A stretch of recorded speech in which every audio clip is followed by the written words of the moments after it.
আসসালামু আলাইকুম রহমতুল্লাহি ওয়া বারাকাতুহু। ইন্নাল হামদুলিল্লাহ ওয়াসসালাতু ওয়াসসালামু আলা রাসূলিল্লাহ ওয়া বা'দ।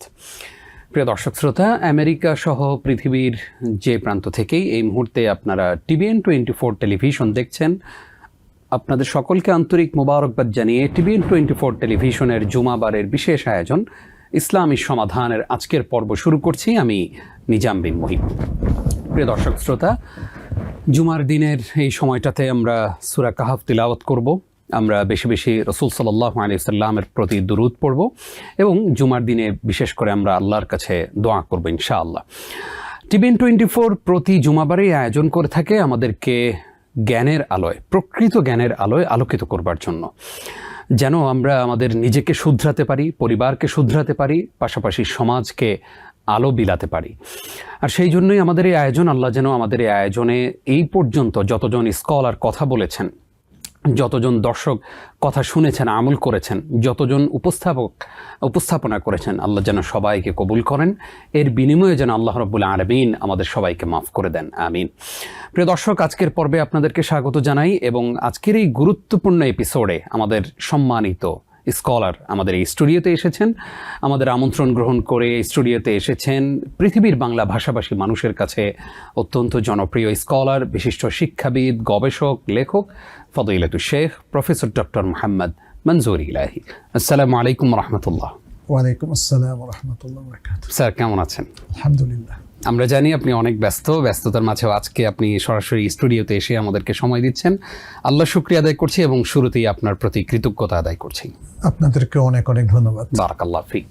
প্রিয় দর্শক, স্ক্রিনে প্রদর্শিত নাম্বারে আমাদেরকে ফোনে প্রশ্ন জানাতে পারবেন, তবে অবশ্যই আমরা বিরতির পরে আপনাদের প্রশ্নগুলো নেওয়ার চেষ্টা করব। আজকে আমরা যে বিষয়ে আলোচনা শুনতে চাই আমাদের জীবনের সাথে অনেক বেশি সংশ্লিষ্ট, আর সেটি হচ্ছে হালাল হারাম নিয়ে উদাসীনতা এবং এর পরিণতি।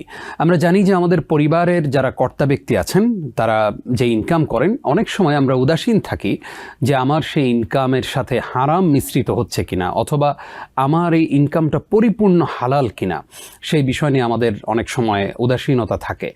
আমরা আমাদের সন্তানদেরকে আমাদের হারাম ইনকাম দিয়ে কি তাদেরকে বড় করছি? আমাদের ইনকামটা আমরা যে ইনকাম করছি সেই ইনকাম দিয়ে সেটা যদি হারাম হয়ে থাকে, আমি সেই ইনকামের অর্থ দিয়ে আমি যদি খাবার খাই, তাহলে সেই ইবাদত কি আমার আল্লাহর দরবারে কবুল হচ্ছে? আমার দোয়াগুলো কি কবুল হচ্ছে? এই প্রশ্নগুলো অনেক সময় আমাদের অনেক ভালো মানুষদের মনে উকি দিয়ে থাকে। আমরা সেই প্রশ্নগুলো নিয়ে সাজিয়েছি আমাদের আজকের আয়োজন। আমরা চেষ্টা করব হালাল উপার্জন কেন এতটা গুরুত্বপূর্ণ, হারাম নিয়ে কেন আমরা এতটা উদাসীন, এবং আমাদের সন্তানদেরকে, আমাদের স্ত্রীদেরকে আমরা যে হারাম উপার্জনের অর্থ দিয়ে তাদেরকে পরিপালন করছি, এর দ্বারা আমাদের স্ত্রী সন্তানদের ইবাদতগুলোও কি আল্লাহর কাছে কবুল হবে কি না, সেই বিষয় নিয়ে আমরা আলোচনা করব। আমরা জানি আল হালালু বাইয়িনুন ওয়াল হারামু বাইয়িনুন। আমরা এই হাদিস সম্পর্কেও জানবো ইনশাআল্লাহ। স্যার, একদম শুরুতে আমরা যে বিষয়ে জানতে চাই, হালাল হারাম বেছে কেন আমার জীবন পরিচালনা করতে হবে?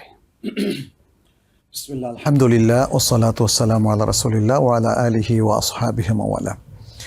হালাল হারাম একজন মুসলিমের জীবনে অত্যন্ত গুরুত্বপূর্ণ একটা বিধান।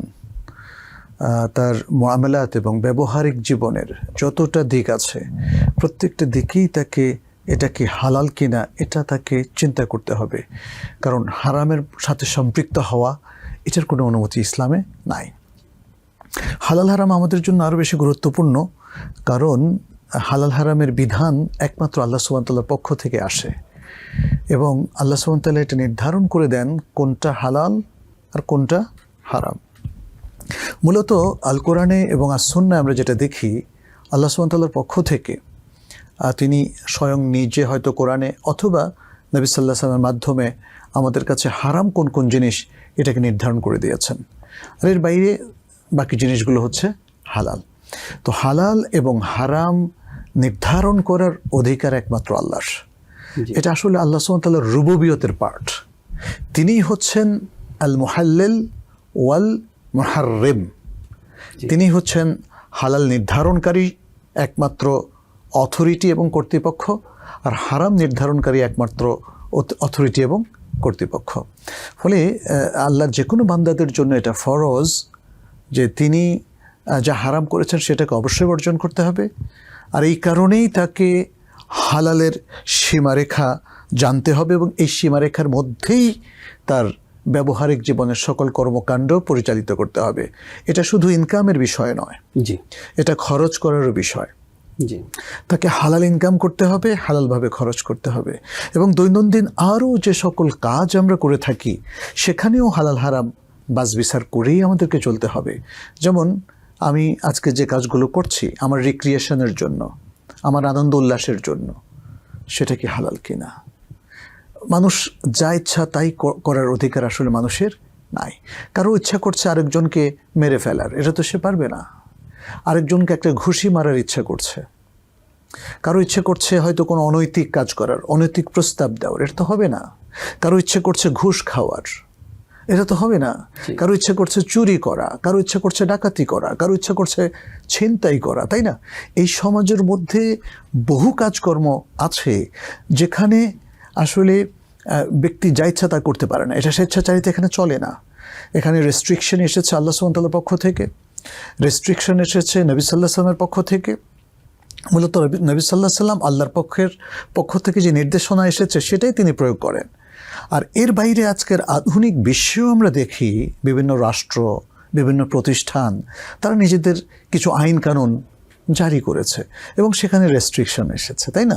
সেখানে এমনকি ঊর্ধ্বতন কর্তৃপক্ষ তার অধস্তনের উপরে সে এমন হস্তক্ষেপ করতে পারবে না যেটা তার অধিকারকে ক্ষুণ্ণ করে, যেটা তাকে হেয় প্রতিপন্ন করে অথবা তাকে প্রতারিত করে, তাই না? মানুষের সাথে প্রতারণা করা, সে আমার অধীনস্থ হোক আর বাইরের কেউ হোক, এটা তো জায়েজ নেই, এটা নট পারমিটেড। ইভেন এটা শরিয়ার ইস্যুর বাইরেও গিয়ে আমরা যদি দেখি, কাউকে আঘাত করা, কারো উপর শারীরিকভাবে হস্তক্ষেপ করা, কিংবা তার ডিগনিটি এবং মর্যাদা নষ্ট করা, আজে বাজে কথা বলা, তাই না?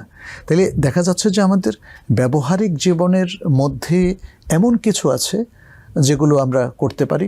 মানুষের সাথে ইন্টারাকশনের মধ্যে যে ব্যবহারিক বিধিবিধান অনুসরণ করে একটা হালালের পরিসীমা আছে, আর অনেক কিছু আছে আমার কথা কিংবা কাজের মধ্যে, আমার ইনকাম কিংবা খরচের মধ্যে, যেটা হারাম এবং যেটা অবশ্যই বর্জনীয়। আশা করি আমাদের দর্শকরা বিষয়টি ক্লিয়ার হয়েছেন এবং হালাল হারাম সম্পর্কিত আরও অনেকগুলো প্রশ্নের জবাব আমরা শেখের কাছ থেকে আজকে আমরা জানবো ইনশাআল্লাহ। শেখ, আমরা জানতে চাই এই যে হালাল হারামের প্রতি উদাসীনতা, এর আসলে পরিণতিটা কি? এর পরিণতি অত্যন্ত ভয়াবহ। এখানে আমরা দেখি যে আল্লাহ সুবহানাহু ওয়া তাআলা আল কোরআনের মধ্যে এই ব্যাপারে সতর্ক করেছেন আমাদেরকে বেশ কয়েকটা আঙ্গিকে। আল্লাহ সুবহানাহু ওয়া তাআলা সূরা আল-আনআমের মধ্যে বলেছেন, ওয়াকাদ ফাসসালা লাকুম মা হাররামা আলাইকুম, তোমাদের উপর যা হারাম করেছেন এটা তিনি বর্ণনা করে দিয়েছেন। এবং সূরাতুন নাহলের মধ্যে আল্লাহ সুবহানাহু ওয়া তাআলা তিনি আরও স্পষ্ট করে বলেন, ওয়ালা তাকুলু লিমা তাসিফু আলসিনাতুকুমুল কাযিবা হাযা হালালুন ওয়া হাযা হারাম, তোমাদের জিহ্বা অর্থাৎ তোমাদের বাকযন্ত্র যে জিনিস মানে যেখানে যে মিথ্যাগুলোকে বর্ণনা করছে সেই মিথ্যাগুলোকে তোমরা বলো না যে এটা হালাল এটা হারাম, অর্থাৎ নিজের থেকে কোনো কিছু তুমি আরোপ করো না, বরং এটা আল্লাহর উপর ইফতিরা, অপবাদ। লিতাফতারু আলাল্লাহিল কাযিবা ইন্নাল্লাযীনা ইফতারুনা আলাল্লাহিল কাযিবা লা ইফলিহুন, আল্লাহ সুবহানাহু ওয়া তাআলা স্পষ্ট করে বলেছে। তাহলে কোনো ব্যক্তি যদি হালাল হারামের প্রতি উদাসীন থাকে, এই আয়াতের আলোকে আমরা বলতে পারবো যে তাহলে সে আল্লাহর প্রতি অপবাদ আরোপ করে এবং সে আল্লাহর হকে হস্তক্ষেপ করে। আল্লাহ যেটাকে হালাল করেছেন সেটাকে তো কেউ হারাম করতে পারবে না, আবার আল্লাহ যেটাকে হারাম করেছেন সেটাকে কেউ হালালও করতে পারবে না। তাহলে যদি কেউ উদাসীন থাকে তাহলে কি হবে? সে দেখা যাবে যে যেটা হালাল করেছেন সেটা করে বসলো, সুদ খেয়ে বসলো, ঘুষ খেয়ে বসলো, চুরি করে বসলো, অন্যের অধিকার ক্ষুণ্ণ করে বসলো, তার ব্যবহারিক জীবনের মধ্যে কোনো অশ্লীল কাজে সে লিপ্ত হয়ে গেল, যেটা যেমন জেনা, ব্যভিচার ইত্যাদি যে সমস্ত জিনিসকে আল্লাহ তাআলা স্পষ্ট করে হারাম করেছেন, মদ পান করা আল্লাহ হারাম করেছেন, মিথ্যা কথা বলা আল্লাহ হারাম করেছেন, এগুলো সে করে বসলো, বলে বসলো, তাহলে কি হবে? এটা ইফতারা আলাল্লাহ। আল্লাহ সুবহানাহু ওয়া তাআলা যেমন বলেছেন লিতাফতারু আলাল্লাহিল কাযিবা, আর এর পরিণতি কি? এর পরিণতি আরো ভয়াবহ, ইন্নাল্লাযীনা ইফতারুনা আলাল্লাহিল কাযিবা লা ইফলিহুন, যে যারা আল্লাহর উপরে মিথ্যা আরোপ করে তারা কখনো সফল হয় না। তাহলে একটা ব্যর্থ জীবন তারা বহন করবে শুধুমাত্র যদি হালাল হারামের প্রতি সে গাফেল হয়, হালাল হারাম সে বুঝে ডিস্টিংগুইশ করে পার্থক্য করে যদি না চলে, যদি হারামকে বর্জন না করে, যদি হারামের মধ্যে সম্পৃক্ত হয়ে যায়, যদি হালাল সে সীমারেখা লঙ্ঘন করে, তাহলে কিন্তু আল্লাহর প্রতি একটা অপবাদ আরোপ হয়ে যায় আল্লাহর বিরুদ্ধে, এবং আল্লাহর বিরুদ্ধাচরণ করা হয়, আল্লাহর নির্দেশ লঙ্ঘন করা হয়। এবং আরেকটা আয়াতে আমরা দেখি যে আল্লাহ সুবহানাহু ওয়া তাআলা দেখেন, আল্লাহর অনুমোদন ছাড়া, আল্লাহর ডিক্রি ছাড়া, আল্লাহর নির্দেশনা ছাড়া, পারমিশন ছাড়া যদি কেউ কিছু করে, সেখানে কিন্তু আল্লাহ তাআলার পক্ষ থেকে চরম ধমক এসেছে। জি জি, আল্লাহ সুবহানাহু ওয়া তাআলা বলছেন আমলাহুম, যে আয়াতটা এসেছে, অর্থাৎ তারা কি আল্লাহ যা তাদেরকে পারমিশন দেন নাই সেটা মানে আমলাহুম শুরাকা শারাউ লাহুম মিনাদ দ্বীনি মা লাম ইয়াযান বিহিল্লাহ, অর্থাৎ তাদেরকে এমন কোনো শরিক আছে, দেখেন আল্লাহ খুব হুমকি দিয়েছেন, তাদেরকে এমন কোনো শরিক আছে যেই শরিকরা তাদের জন্য দ্বীনের কোনো জিনিস প্রণয়ন করে দিয়েছে, আইন সিদ্ধ করে দিয়েছে, শরীয়ত সিদ্ধ করে দিয়েছে, যেটার পারমিশন আল্লাহ দেন নাই। তাহলে যখনই মানুষ হালাল হারাম সম্পর্কে গাফিল হয়ে যাবে, দেখা যাবে সে যে এমন কিছু করে বসবে, মনে হয় যেন সে নিজের পক্ষ থেকেই দ্বীন প্রয়োগ করলো, নিজের পক্ষ থেকেই শরিয়ত নিজেই মানে চালু করলো, নিজের পক্ষ থেকে একটা বিধান চালু করে দিল। এবং এটা আল্লাহ সুবহানাহু ওয়া তাআলা এটাকে শিরিক বলে অভিহিত করেছেন, যে কারণে তিনি বলছেন আমলাহুম শুরাকা, এটাকে শিরিক বলে অভিহিত করেছেন। তার মানে হচ্ছে কোনো ব্যক্তি যদি কখনো হালাল হারামের ব্যাপারে গাফিল থাকে, তাহলে সে শিরকের মধ্যেও লিপ্ত হতে পারে, সে আল্লাহর প্রতি অপবাদ আরোপ করতে পারে, সে ভয়ঙ্কর পাপে লিপ্ত হতে পারে, সে হালালের সীমারেখা লঙ্ঘন করতে পারে, সে হারামের মধ্যে পতিত হতে পারে। অনেক ধন্যবাদ স্যার, গুরুত্বপূর্ণ আরও একটি পয়েন্টে আমরা কথা শুনলাম। আমরা জানতে চাইব যে কেউ যদি হারাম ইনকাম করে এবং সেই ইনকাম দিয়ে যদি সে ভালো কাজ করে, মসজিদ করলো, ইসলামিক সেন্টারে সহযোগিতা করলো, হজ করলো, উমরা করলো, এবং প্রত্যাশা করলো যে আমার ইনকামটা হারাম হতে পারে কিন্তু আমি কাজগুলো কিন্তু আল্লাহর জন্য করেছি, ভালো কাজ করেছি, এই কাজের রিওয়ার্ড সে পাবে কিনা এবং এর দ্বারা তার আসলে গুনাহগুলো মাফ হবে? অবশ্যই রিওয়ার্ড পাবে না, এবং এটা ওই যে কনসিকুয়েন্স, সে হালাল হারামের প্রতি গাফেল, সে জানে অথবা তার জানা উচিত যে আল্লাহ সুবহানাহু ওয়া তাআলা পবিত্র, তিনি পবিত্র, ইনকাম ছাড়া, পবিত্র জিনিস আল্লাহর ওয়াস্তে দেওয়া ছাড়া তিনি কবুল করেন না। ইন্নাল্লাহা তাইয়্যিবুন লা ইয়াকবালু ইল্লা তাইয়্যিবা। অতএব এটা প্রত্যেক মানুষের জানা উচিত। এমনি স্বাভাবিকভাবেই যে কোনো বিবেকবান মানুষ কিন্তু এটা অনুধাবন করে যে সে যে অবৈধ ইনকামগুলো করেছে অথবা হারাম পন্থায় যে ইনকামগুলো করেছে, এটা তার জন্য শোভনীয় নয়, এটা সে নিজেও কনজিউম করতে পারবে না, আর আল্লাহর কাজে তো নয়। আল্লাহর কাজটা কি? যেমন মসজিদ তৈরি করা, যেটা আপনি বলেছেন, অথবা হজ করা, ওমরা করা, মানে সওয়াবের নিয়তে দান করা, সাদাকা করা, হারাম টাকা দিয়ে সে এগুলো কিছুই করতে পারবে না, এবং এগুলো তার কোনো কাজে তো আসবেই না, বরং সে আল্লাহর সাথে আদবের খেলাফ করলো, এটা আল্লাহর সাথে চরম ধৃষ্টতা প্রদর্শন করলো। ফলে এই সমস্ত কাজের মাধ্যমে, হারামের মাধ্যমে সে যদি কোনো সওয়াবের প্রচেষ্টা চালায়, এটা ইসলামের দৃষ্টিতে অত্যন্ত গর্হিত কাজ বলে গণ্য হবে, আল্লাহ এবং তার দ্বীনের সাথে বেয়াদবি বলে গণ্য হবে। আল্লাহ যেন আমাদেরকে হেফাজত করেন, আমিন। স্যার, আমার ইনকামের মধ্যে যদি হালাল হারাম দুটোই মিক্স থাকে এবং সেই ইনকাম দিয়ে আমি আমার পরিবার সন্তানকে পরিপালন করলাম, তাদেরকে সুশিক্ষায় শিক্ষিত করলাম, তাহলে আমার ইবাদতের অবস্থা কি আর তাদের ইবাদতের অবস্থা কি? ইসলাম হালাল রিজিক অনুসন্ধান করা ফরজ করেছে। হালাল রিজিক মানে হালাল জীবিকা, এবং সেই হালাল জীবিকাই সে নিজেও কনজিউম করবে, তার পরিবারের সকলকে সে সেই খরপোশের জন্য সেটাই ব্যয় করবে, তার স্ত্রীর জন্য, তার সন্তানদের জন্য, ছেলে মেয়েদের জন্য, ইভেন বাবা মায়ের জন্য। তো এর যদি অন্যথা হয়, তাহলে বিশুদ্ধ হাদিসে সেই ঘটনা তো আমরা জানি, যেখানে একজন সাহাবীর কথা বলা হয়েছে, তিনি এলোমেলো কেশে উস্কো খুস্কো হয়ে এবং খুব ক্লান্ত হয়ে তিনি সফর থেকে আসলেন, আর তিনি দোয়া করছিলেন দুহাত তুলে, ইয়া রব, ইয়া রব বলে আল্লাহর কাছে চাচ্ছিলেন। নবী সাল্লাল্লাহু আলাইহি ওয়াসাল্লাম বললেন, আন্না ইউস্তাজাবু লাহ, তার দোয়া কিভাবে কবুল হবে? ওয়া মালবাসুহু হারাম, মাকালুহু হারাম, মাশরাবুহু হারাম, ওয়া গুযিয়া বিল হারাম, আন্না ইউস্তাজাবু লাহ, যে তার খাদ্য হারাম, তার পানীয় হারাম, যা সে পান করে, এবং তার লিবাস হারাম, যা সে পরিধান করে, এবং যে খাদ্য তাকে খাওয়ানো হয় সেটাও হারাম। তাহলে তার দোয়া কিভাবে কবুল হবে? এখানে উলামায়ে কেরাম দেখেন আন্না ইউস্তাজাবু লাহু, আন্না ইউস্তাজাবু দুআউহু, তার দোয়া কিভাবে কবুল হবে। এখানে উলামায়ে কেরাম বলেন যে দোয়া যেহেতু মুখুল ইবাদা অথবা ইবাদতের একদম মেইন জিনিস, আর দোয়া হুয়াল ইবাদা, এভাবে এসছে হাদিসে। সুতরাং এই ইন্ডিকেশনও এখানে আছে যে শুধু দোয়া না, বরং তার ইবাদতও হয়তো বা কবুল হবে না। যদিও উলামায়ে কেরাম এটা বলেন যে কেউ যদি হারাম খায় তাহলে কি সালাত বন্ধ করে দিবে? উত্তর হচ্ছে যে না, সে সালাম, হজ, জাকাত সবই ঠিক রাখবে, কিন্তু সে একটা শঙ্কার মধ্যে, সে একটা ঝুঁকির মধ্যে পড়বে যে তার ইবাদত এর মধ্যে দোয়া তো কবুল হবে না, সেটা স্পষ্ট নস বা ভাষ্য রয়েছে শরীয়তের, কিন্তু তার অন্যান্য ইবাদতগুলো হুমকির মুখে পড়বে।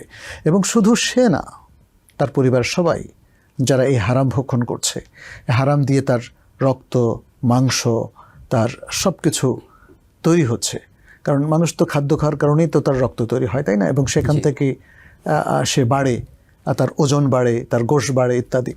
ফলে হারাম থেকে তৈরি যে দেহ, এই দেহ কিন্তু আল্লাহর কাছে চরম ঝুঁকির মধ্যে থাকবে যতক্ষণ না তারা তওবা করে ফিরে আসে। একটা সুযোগ আছে, সেটা হচ্ছে হারাম থেকে ফিরে আসা এবং আর কখনোই হারামে সম্পৃক্ত হওয়ার না হওয়ার অঙ্গীকার করা। আল্লাহ আমাদের দর্শকদেরকে বুঝার এবং আমল করার তৌফিক দান করুক, আমিন। স্যার, আমরা জানবো যে অনেক সময় আমেরিকাতে যেহেতু পৃথিবীর প্রায় সব রাষ্ট্রের মুসলিম লোকজন আছেন, তো অনেকের চিন্তাধারা এমন যে কোনো রকম আমেরিকাতে আসতে পারলে অথবা ইউরোপে আসতে পারলেই হলো, সেটা যেই কোনো কাজ আমাকে দিক আমি সেটা করব। দেখা যায় যে আমার পরিশ্রমটা অনেক, মানে আমি পরিশ্রম করে ইনকাম করছি, কিন্তু যেই প্রতিষ্ঠানে আমি চাকরি করছি সেই প্রতিষ্ঠানের ইনকাম হারাম, সেই প্রোডাক্টগুলো হারাম, বা তারা হারামের সাথে লেনদেন করছে। তো সেক্ষেত্রে এই যে আমি পরিশ্রম করে যে ইনকাম করলাম, আমারও ইনকাম কি হালাল হওয়ার সুযোগ আছে? না, এটা তো আমি বলেছি শুরুতে আজকে যে আমাদের ব্যবহারিক জীবনের কর্মকাণ্ডটাও হালাল হারামের সীমানার মধ্যে আমাদেরকে একটু চেক করতে হবে, একটু অ্যাসেস করতে হবে যে আমি কি আমার যে কাজগুলো করছি, যে প্রফেশন, যে পেশা আমি চুজ করেছি, সেটা কি হালাল পেশা কিনা নাকি হারাম পেশা। যেমন ধরেন, যদি কেউ এমন রেস্টুরেন্টে কাজ করে যেখানে হয়তো হারাম জিনিস বিক্রি হয়, হারাম জিনিসের মধ্যে আছে যেমন ইসলামে যেগুলো খাওয়া হারাম সেই ধরনের খাদ্য, যেমন মদ, যেমন শূকরজাত খাবার, অথবা এমন পশুর খাদ্য যেমন কুকুরের গোশ, শূকরের গোশ ইত্যাদি, এই ধরনের যেই শপিং সেন্টারগুলো আছে সেখানে কাজ করা যাবে না। ঠিক তেমনি আমরা জানি যে নাইট ক্লাবগুলোতে যা হয়, সেখানে অনেক হারাম কাজ হয়, তাই না? ফলে সেখানে ডিউটি করা, এমনকি সেটা যদি হয় একজন পাহারাদারের ডিউটি, কিংবা সেটা যদি হয় শুধুমাত্র হয়তো সিকিউরিটি দেখা, অথবা শুধু কম্পিউটার কাজ করা ইত্যাদি, তো এই ধরনের প্রতিষ্ঠান যেগুলোর মূল কর্মকাণ্ড হারাম, সেই প্রতিষ্ঠানগুলোতে কোনো কাজেই আসলে চাকরি নেওয়া যাবে না। যে প্রতিষ্ঠানগুলো লটারি বিক্রি করে, যে প্রতিষ্ঠানগুলো সুদে সম্পৃক্ত, যে প্রতিষ্ঠানগুলো জুয়া এই টাইপের মানে কাজগুলো করে থাকে, যে প্রতিষ্ঠানগুলো যেমন গান বাজনা বাদ্য বা যে ক্লাবগুলো শরিয়া লঙ্ঘন করে থাকে, অশ্লীলতার প্রসার করে থাকে, অশ্লীল কিছু চর্চা করে থাকে যেটা শরিয়াতে একদমই হারাম, সেই ধরনের প্রতিষ্ঠানগুলোতে চাকরি করাটাও হারাম বলে গণ্য হবে। আল্লাহ তাআলা আমাদেরকে বোঝার তৌফিক দান করুক, আমিন। স্যার, আসবো আপনার কাছে আবারও ইনশাআল্লাহ ছোট্ট একটি বিরতির পর। ইনশাআল্লাহ। প্রিয় দর্শক, আপনারা দেখছেন আপনাদের প্রিয় আয়োজন TVN 24 টেলিভিশনের জুমাবারের বিশেষ জীবন ঘনিষ্ঠ আয়োজন ইসলামী সমাধান। অনুষ্ঠানের এই পর্যায়ে সময় হলো ছোট্ট একটি বিরতির, সঙ্গেই থাকুন। প্রিয় দর্শক, আপনাদেরকে আরও একবার স্বাগত জানিয়ে শুরু করছি TVN 24 টেলিভিশনের আজকের আয়োজন। আপনারা এতক্ষণ শুনছিলেন যে হালাল হারামের ব্যাপারে যারা উদাসীন থাকে এবং যাদের ইনকামের ব্যাপারে সচেতন না, তাদের পরিণতি কি, এই বিষয়ে বলছিলেন আমাদের প্রিয় স্কলার প্রফেসর ডক্টর মোহাম্মদ মনজুর ইলাহি স্যার। স্ক্রিনে প্রদর্শিত নাম্বারে আপনারা আমাদেরকে প্রশ্ন জানাতে পারবেন ইনশাআল্লাহ। স্যার, আপনাকে আরও একবার স্বাগত। আমরা জানতে চাই হালাল হারামের ব্যাপারে সচেতনতা গড়ে তুলতে পরিবারের, আলেম সমাজের এবং গণমাধ্যমের কি ভূমিকা থাকা উচিত?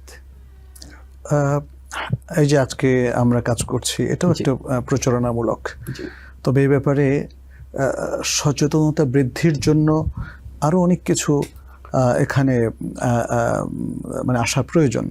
এর মধ্যে হালাল হারাম সম্পর্কিত পড়াশোনা এবং আমরা আমাদের বাস্তব জীবনে কিভাবে হালালের মধ্যে জীবনযাপনটা সীমাবদ্ধ রাখতে পারবো এটা জানাটা খুব জরুরি। যেমন যারা আমেরিকায় বসবাস করছেন দেখা যাচ্ছে তারা কিন্তু অনেক সময় শুধু গাফলতির কারণে অনেক হারামে সম্পৃক্ত হয়ে যাচ্ছেন। এর মধ্যে একটা হচ্ছে সুদে বাড়ি কেনা। সুদে বাড়ি কেনা এটা একটা ব্যাপার যেটাতে আমাদের হয়তো আমাদের প্রবাসী মুসলিম ভাই বোনের অনেকে খেয়াল করছেন না।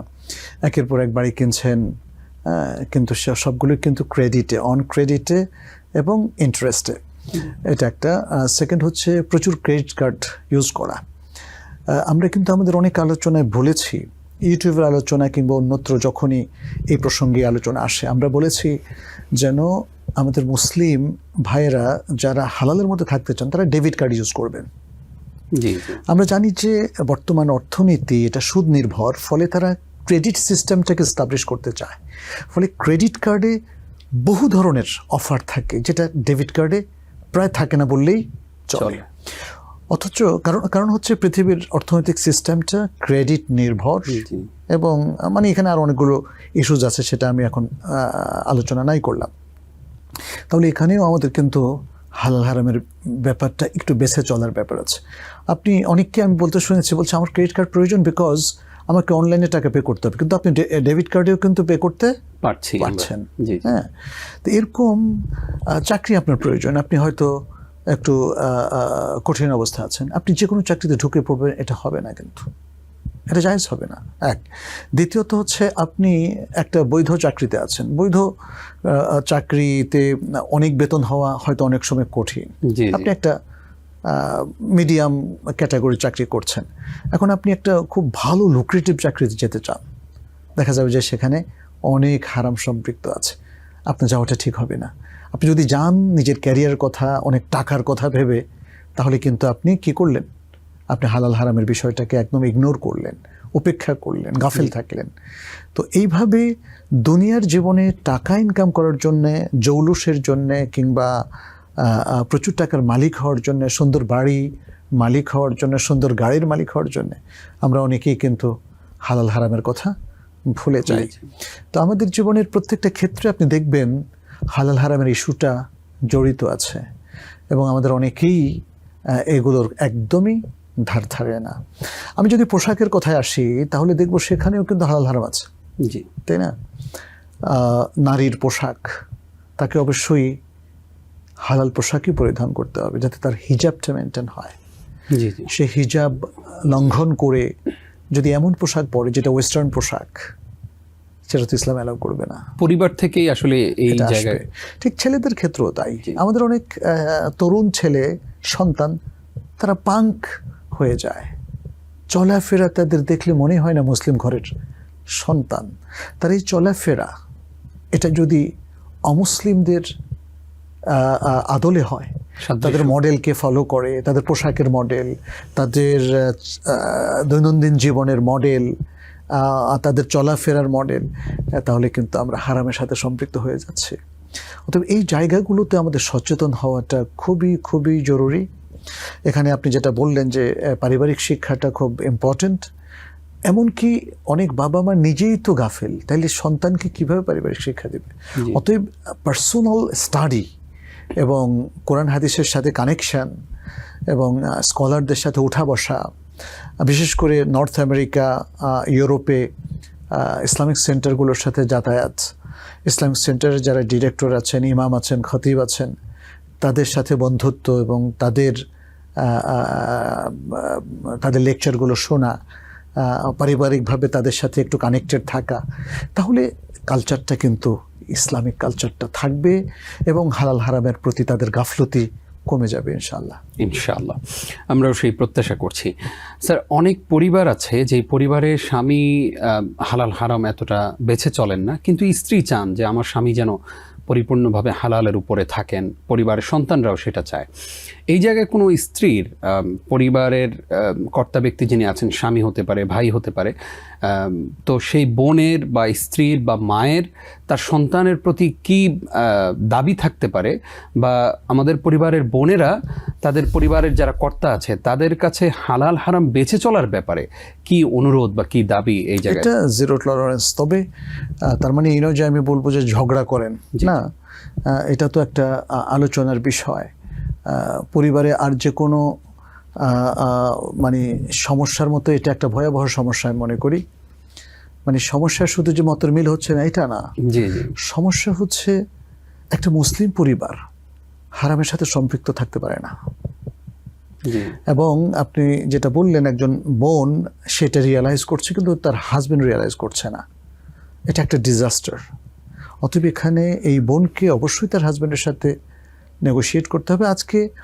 আজকের এই আধুনিক যুগে হাজব্যান্ড ওয়াইফ কিন্তু আগের মতো সেই দূরত্ব নাই যে আগে আমরা যেমন বাংলাদেশের গ্রামে যেটা দেখি যে একজন ওয়াইফ সে লজ্জায় হাজব্যান্ডের সাথে কথা বলতে পারে না, পুরো পরিবার অ্যালাউ করছে না হাজব্যান্ডের সাথে তার মুখের উপর কোনো কথা বলতে। এখানে মুখের উপর কথার ব্যাপারটাও আসলে আলোচ্য বিষয় নয়। এখানে ব্যাপার হচ্ছে যে একটা সিরিয়াস ভায়োলেশন, রিলিজিয়াস একটা একটা একটা ফল্ট হচ্ছে, এখানে ত্রুটি হচ্ছে। অতএব এটাকে রিপেয়ার করা দরকার। এটাকে রিপেয়ার করার জন্য স্ত্রী তার ভূমিকা পালন করবে, সন্তানরাও বাবাকে বলবে যে বাবা আমরা চাই তুমি হালাল পন্থাই থাকো, আমাদেরকে হালাল রোজগার থেকে অল্প হলেও সেখান থেকে খাওয়াও। জি জি, তাই না? এটা তো আমাদের নবী সাল্লাল্লাহু আলাইহি সাল্লামের আদর্শ ছিল। এমনকি তিনি তার কাছে যে দান খয়রাত আসতো সেটাও নিতেন না, পুরোটা বন্টন করে দিতেন। আর আমরা জানি তিনি তো নবী এবং তার বংশ ছিল বনু হাশেমের বংশ। বনু হাশেমের জন্য দান খয়রাত সাদাকা যাকাত সবটাই হারাম করে দেওয়া হয়েছিল। কারণ মানে কোনো নবীর জন্য, কোনো মুসলিমের জন্য এটা খুবই ডিসক্রেডিট যে তিনি হারাম কিছু খাবেন, এমনকি সেটা যদি আপোষেয় হয়। তাহলে আমাদের জন্য একটা প্রেস্টিজিয়াস লাইফ হবে আমাদের মুসলিম ফ্যামিলির জন্য যে আমরা হালালের বাইরে কোনো হারামকে অ্যাকসেপ্ট করব না, এবং হারাম ইনকাম করব না, হারাম খাবো না, আর হালাল ইনকাম করে সেটাকে হারামভাবেও ব্যয় করব না। এটা আমার মনে হয় এনশিওর করতে হবে হাজব্যান্ডকে, ওয়াইফকে এবং সন্তানদেরকে। সবাই সচেতন হলে এই প্রবলেমটা কেটে যাবে ইনশাআল্লাহ। ইনশাআল্লাহ। আমরা খুবই গুরুত্বপূর্ণ আলোচনা আজকে আপনার কাছ থেকে উপহার পাচ্ছি, আলহামদুলিল্লাহ। আমরা এবার জানতে চাইবো যে জীবনে অনেক হারাম ইনকাম করেছি, আপনি যেটা বললেন যে আসলে এই হারাম ইনকাম দিয়ে কোনো দোয়া কবুল হবে না, ইবাদত কবুল হবে না, এই চ্যালেঞ্জের জায়গায় এই মুহূর্তে যে মানুষটা এই আলোচনা শুনছেন সিদ্ধান্ত নিতে দ্বিধান্বিত রয়েছেন যে আসলে তাহলে তো আমার কোনো ইবাদতই কবুল হচ্ছে না, এই চ্যালেঞ্জের মুখে যদি কেউ এই সিদ্ধান্ত নিয়ে ফেলেন যে আজকের পর থেকে আমি আর হারামের সাথে সম্পৃক্ত থাকবো না, তার জন্য আসলে আল্লাহর পক্ষ থেকে কি রিওয়ার্ড রয়েছে? অবশ্যই আল্লাহর পক্ষ থেকে তো তার জন্য বিশারাত আছে। আল্লাহ তাআলা তার রুটি রোজগারে বরকত দিয়ে দেবেন। আজকে যারা ধরেন কোনো কাজ নাই তাকেও তো আল্লাহ রিজিক দিচ্ছেন, জি জি, তাই না? অতএব আসলে সত্যিকার অর্থে ভয় নেই। প্রবলেমটা হচ্ছে আমাদের কমিটমেন্টটা নাই, আমাদের ইমানের দৃঢ়তা নাই। আমরা আল্লাহর উপর পূর্ণ তাওয়াক্কুল করতে পারছি না, তাওয়াক্কুল ইজ মিসিং। অতএব ইমানটাকে শক্তিশালী করতে হবে, আল্লাহর উপর পূর্ণ তাওয়াক্কুল রাখতে হবে, এবং জীবনের প্রতি একটা কমিটমেন্ট আল্লাহর সাথে যে আমি হালালের মধ্যেই থাকবো, হারামে একটু যাব না। তারপরে দেখবেন যে আল্লাহর পক্ষ থেকে কিভাবে রহমত, বরকত, তৌফিক আসা শুরু করে। কারণ আল্লাহ তো তার বান্দার দায়িত্ব নেন। যে ব্যক্তি ফজর পড়ে আল্লাহ তার জিম্মা তাকে রাখেন। আল্লাহর জিম্মা মানে কি? ফাহুয়া ফি জিম্মাতিল্লাহ, যেমনটি হাদিসে এসছে। তার মানে আল্লাহর স্পেশাল কেয়ারে থাকেন, সবাই আল্লাহর কেয়ারে থাকেন। বাট কিছু মানুষ যারা আল্লাহর প্রতি লয়াল এবং আল্লাহর দেয়া দায়িত্বগুলো সঠিকভাবে পালন করে, আল্লাহ তাদেরকে স্পেশাল কেয়ার দেন, স্পেশাল বারাকা দেন, স্পেশাল তৌফিক দেন, স্পেশাল রাহমা দেন, মার্সি দেন। তো এটাই তো আমাদের চাই, তাই না? আল্লাহ যদি আমাদেরকে মানে স্পেশাল কেয়ার দেন, তাহলে আমাদেরকে আর কিছু দরকার আছে? কিচ্ছু দরকার নেই, তাই না? এটা তো আমরা দেখেছি নবী সাল্লাল্লাহু আলাইহি ওয়াসাল্লামের যুগে প্রত্যেকটা জায়গায় আল্লাহ তার নবীকে স্পেশাল ইসমত দিয়েছিলেন। নবী সাল্লাল্লাহু আলাইহি ওয়াসাল্লামের পরে সাহাবায়ে কেরাম দেখেন, তারা তো দুনিয়ার জন্য এত বিচলিত ছিলেন না। আবু বকর রাদিয়াল্লাহু তাআলা খলিফা হওয়ার পরেও রাষ্ট্রের কোষাগার থেকে কিচ্ছু নেন নাই, সামান্য চলার মতো মাসোয়ারা ছাড়া। ওমর ইবনুল খাত্তাব রাদিয়াল্লাহু তাআলা, সব খলিফাদের একই অবস্থা। তারা রাজকোষ থেকে নিজেদের জন্য কোটি কোটি টাকা গ্রহণ করেন নাই, খুবই সিম্পল লাইফ লিড করেছেন। তো তাতে কি তাদের মান মর্যাদা কিংবা জীবন ধারণে কোনো ক্ষতি হয়েছে? হয়নি। এটা আসলে দৃষ্টিভঙ্গির ব্যাপার। একজন মুসলিম যখন ইমানে বলিয়ান হবেন, স্ট্রং হবেন, তখন তিনি নৈতিকতাও খুব সমৃদ্ধ হবেন। তিনি কখনো ইমোরাল কাজ করবেন না, অনৈতিক কোনো কাজে লিপ্ত হবেন না। তার ইমান তাকে সবসময় একটা প্রোটেকশন দেয়, তার ইমান তাকে সততাপূর্ণ জীবন উপহার দেয়, তার ইমান তাকে পবিত্র জীবনের একটা প্রতিশ্রুতি দেয় এবং তিনি সে প্রতিশ্রুতি রক্ষা করেন। তাহলে আমাদের সেভাবেই যদি আমরা এডুকেশনটা পাই, আমরা আমাদের সন্তানদেরকে সেভাবে গড়ে উঠি এতটা স্ট্রং উইল পাওয়ার দিয়ে, তাহলে কিন্তু দেখবেন যার কোনো সমস্যা নেই। পৃথিবীর যেখানেই আমরা থাকি না কেন, হালাল ইনকামই হবে আমাদের একমাত্র পথ। হালালভাবে চলা, হারাম বর্জন করা, এটাই হবে আমাদের অঙ্গীকার ইনশাআল্লাহ। বাবা যদি হারাম সম্পদ বা হারাম অর্থ, অঢেল অর্থ রেখে মৃত্যুবরণ করেন, তাহলে সন্তানরা কি এই হারাম অর্থের উত্তরাধিকারী হবেন? হারাম অর্থ বা সম্পদ যেটা বাবা রেখে যায়, এটা দুই প্রকার। একটা হচ্ছে যেটার সাথে মানুষের অধিকার সংশ্লিষ্ট না। বাবা অনেক সম্পত্তির মালিক হয়েছেন, যেটা হারাম পন্থায় হয়েছেন, কিন্তু আর কোনো ব্যক্তির অধিকারের সাথে সম্পর্কিত না। যেমন তিনি হয়তো টোবাকো বিজনেস করেছেন, তিনি মদের দোকানে কাজ করেছেন, তিনি সুদি লেনদেনে ছিলেন, এগুলো সবই তার ওনারশিপে চলে এসছে। তাহলে এগুলো যখন তিনি রেখে যান সম্পত্তি, এগুলো দুইভাবে পিউরিফাই হয়। এক, তিনি যদি তওবা করেন, তাহলে আল্লাহ বলছেন তোমার আসল সম্পত্তি থাকবে। মানে এই সম্পত্তি তার সাথে পিউরিফাই হয়ে যাবে, তো তওবার সাথে সাথে নিজেও পিউরিফাই হলেন, কারণ আগে তিনি ছিলেন পাপী, তার এ দহটা জাহান্নামে যাওয়ার জন্য প্রস্তুত ছিল।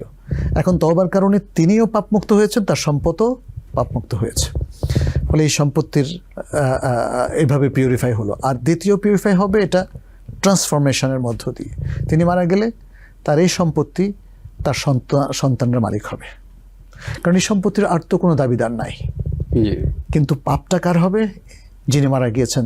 তিনি যেহেতু অবৈধভাবে এবং হারাম পন্থায় এটা ইনকাম করেছেন, অতএব পাপ তার থাকবে, কিন্তু সন্তানরা মালিক হয়ে যাবে।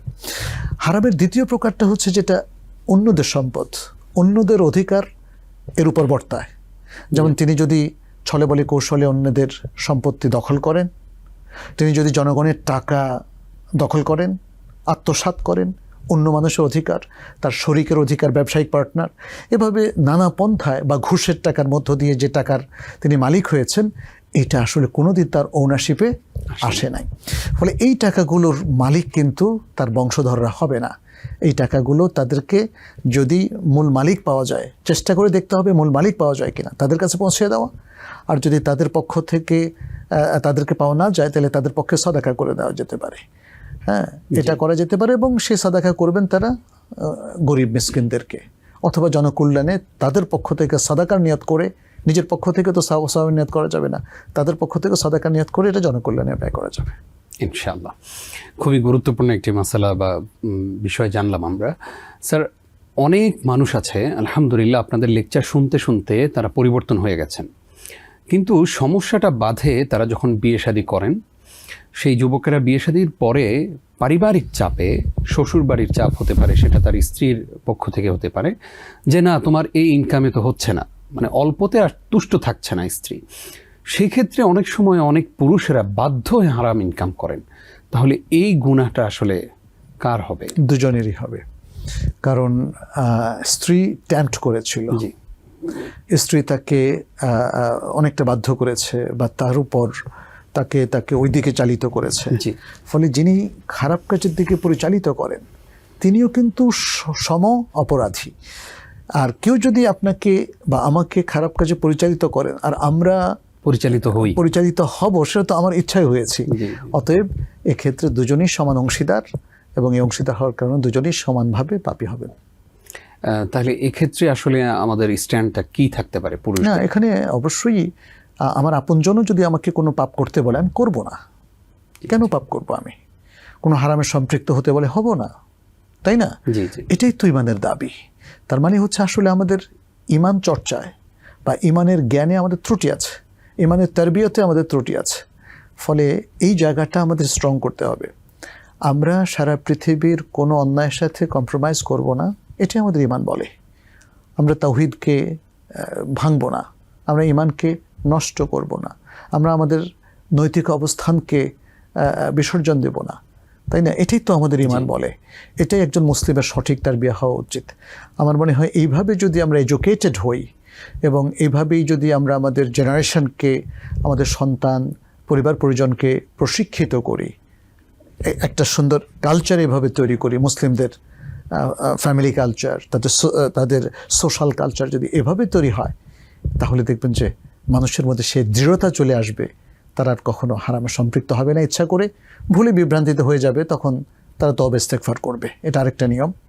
আর মানে ইচ্ছে করে তারা পাপের মধ্যে জেদ করবে না এবং অবিরাম পাপ করে যাবে না, করলে আবার ফিরে আসবে, তওবা করবে ইনশাআল্লাহ। স্যার, আমরা অনুষ্ঠানের শেষের দিকে আছি, আপনার কাছ থেকে এবার নাসিহা শুনবো।